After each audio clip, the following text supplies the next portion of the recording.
America ತನ್ನ ಶಸ್ತ್ರ ಭಂಡಾರದಿಂದ ಹೊಸ ಹೊಸ ಮಿಸೈಲ್ಗಳನ್ನು ಆಚೆ ತೆಗಿತಾ ಇದೆ.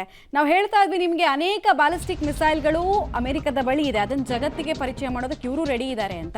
ವಿಧ್ವಂಸಕ ಕ್ಷಿಪಣಿಯೊಂದನ್ನು ತರಿಸ್ಕೊಳ್ತಾ ಇದ್ದಾರೆ ಅಂತ. ಬತ್ತಳಿಕೆಯಲ್ಲಿರುವಂತಹ ಕ್ಷಿಪಣಿಯನ್ನು US ಹೊರತೆಗೆದಿದೆ. ಆ ಕ್ಷಿಪಣಿಯ ಹೆಸರು JASSM-ER ಅಂತ. ಈ ಕ್ಷಿಪಣಿ ಮಧ್ಯಪ್ರಾಚ್ಯಕ್ಕೆ ರವಾನೆ ಆಗಿದೆ ಅನ್ನೋದರ ಡೀಟೇಲ್ಸ್ ಲಭ್ಯ ಆಗ್ತಾ ಇದೆ. Joint air to surface stand off missile ಅಂತ ಇದನ್ನು ಕರೀತಾರೆ.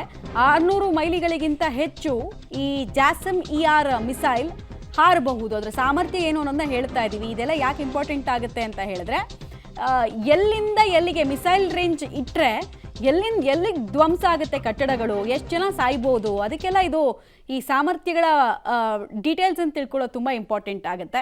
ಅಮೆರಿಕದ ಹತ್ರ ಅತ್ಯಾಧುನಿಕ ಕ್ಷಿಪಣಿಗಳಿರೋದು ನಿಮಗೆಲ್ಲ ಗೊತ್ತೇ ಇರುವಂತಹ ವಿಚಾರ. ಇದು ನಿಖರತೆಯನ್ನು ಹೊಂದಿದೆಯಂತೆ. ಮತ್ತು ಸ್ಟೆಲ್ತ್ ಮಿಸೈಲ್ ಇದು. ಸ್ಟೆಲ್ತ್ ಅಂದರೆ ಇದು ಯಾವ ಡೈರೆಕ್ಷನಲ್ಲಿ ಹೋಗ್ತಾ ಇದೆ ಅನ್ನೋದು ಶತ್ರುಗಳ ಏರ್ ಡಿಫೆನ್ಸ್ ಸಿಸ್ಟಮ್ ಡಿಟೆಕ್ಟ್ ಮಾಡೋಕ್ಕೆ ಆಗಲ್ಲ. ಹೋಗಿ ಪಿನ್ ಪಾಯಿಂಟ್ ಪ್ರಿಸಿಷನ್ನಿಂದ ಎಲ್ಲಿ ಗುರಿ ಇಟ್ಟಿರ್ತಾರೆ ಅಲ್ಲಿ 1 ಮೀಟರ್ ಆಚೆ ಈಚೆ ಕೂಡ ಆಗಲ್ಲ. ಕರೆಕ್ಟಾಗಿ ಹೋಗಿ ಬೀಳುತ್ತೆ. ಬಿದ್ದು ಒಂದು ಘಾತಕತೆಯನ್ನು ಸೃಷ್ಟಿ ಮಾಡುತ್ತೆ ಅನ್ನೋದು ಗೊತ್ತಾಗ್ತಾ ಇದೆ.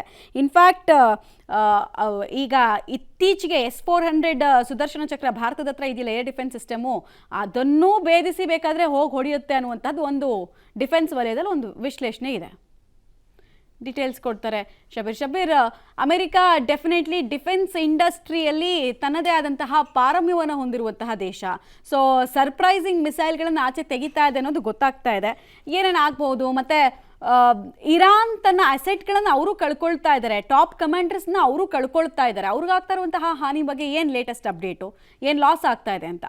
ಮಮತಾ ನೋಡಿ, ಇರಾನ್ನಲ್ಲಿರುವಂಥ ನಾಯಕತ್ವ ಏನು ನಾಶ ಆಗ್ತಾ ಇದೆ ಹಂತವಾಗಿ, ಇದು ಇರಾನ್ಗೆ ತುಂಬಲಾರದ ನಷ್ಟ ಅಂತಲೂ ಕೂಡ ನಾವು ವಿಶ್ಲೇಷಣೆ ಮಾಡಬಹುದು. ಯಾಕೆಂದರೆ ಆ ನಾಯಕತ್ವದಿಂದನೇ ಇರಾನ್ ಈ ದೊಡ್ಡ ಪ್ರಮಾಣದ ದಾಳಿಗಳನ್ನು ಪ್ಲಾನ್ ಮಾಡ್ತಾ ಇತ್ತು. ನೋಡಿ, ಸುಪ್ರೀಂ ಕಮಾಂಡರ್ ನಿಧಾನ ಆದ ಬಳಿಕವೂ ಕೂಡ IRGC ಎಲ್ಲೂ ಕೂಡ ತನ್ನ ದಾಳಿಯನ್ನು ಕಡಿಮೆ ಮಾಡಿರಲಿಲ್ಲ. ಅದಕ್ಕೆ ಕಾರಣ ಬೇರೆ ಬೇರೆ IRGCಯಲ್ಲಿರುವಂಥ ವಿಂಗ್ಗಳಿಗೆ ಸಪರೇಟ್ ತಮ್ಮದೇ ಆದಂಥ ನಾಯಕತ್ವವನ್ನು ಹೊಂದಿತ್ತು. ಆ ನಾಯಕತ್ವದ ಅಡಿಯಲ್ಲಿ ದಾಳಿಗಳು ನಡೀತಾ ಇತ್ತು. ಸೊ ಈ ನಾಯಕತ್ವವನ್ನು ಕೂಡ ದುರ್ಬಲ ಮಾಡುತ್ತಾ ಇರುವಂಥ ಹಿನ್ನೆಲೆಯಲ್ಲಿ ಲಾಂಗ್ ಟರ್ಮ್ ಯುದ್ಧದಲ್ಲಿ ಇದು ಅತಿ ದೊಡ್ಡ ಹಿನ್ನಡೆ ಆಗುವಂಥ ಸಾಧ್ಯತೆಗಳು ಕೂಡ ಇದಾವೆ. ಇದರ ಜೊತೆಗೆ ಇರಾನ್ ಅಮೆರಿಕ ಎಕ್ಸ್ಪೆಕ್ಟ್ ಮಾಡದ ರೀತಿಯಲ್ಲಿ ದಾಳಿಗಳನ್ನು ಮಾಡ್ತಾ ಇದೆ. ಫಾರ್ ಎಕ್ಸಾಂಪಲ್ F-35, F-15 ಹೀಗೆ ಬೇರೆ ಬೇರೆ ಯುದ್ಧ ವಿಮಾನಗಳನ್ನು ಕೂಡ ಹೊಡೆದುರುಳಿಸುವಂಥ ಕೆಲಸವನ್ನು ಮಾಡ್ತಾ ಇದೆ.